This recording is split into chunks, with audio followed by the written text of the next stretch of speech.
આગેવાન રાખીને કુંવાસી તરીકે બે હાથ જોડીને વિનંતી કરું છું કે ઘણી વખત મારે કોમમાં પાઈને તમને કોમમાં કરવા માટે આવવું પડે છે, તમને બધાને ભેગા બેહાડવા આવવું પડે છે। આ ચૂંટણીમાં ચાહે એમાં વિવાદ ના થાય કે ફરી મારે ક્યાંય કોમમાં કરાવવા માટે આવવું પડે।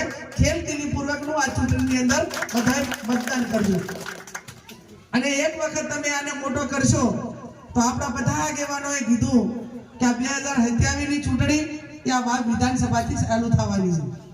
આપણાને ઘણા આપણા સમાજના આપણા ભાઈઓ આપણા આગેવાનો બધા આવશે, પણ આ 20 વર્ષથી જે તમારી પાસે અત્યારે વોટ માંગવા આવે છે એ 20 વર્ષથી તમે બધા એમને કરતા હતા તો એકે વખત કોઈ દાડો આપણા ભેગા રહ્યા છે?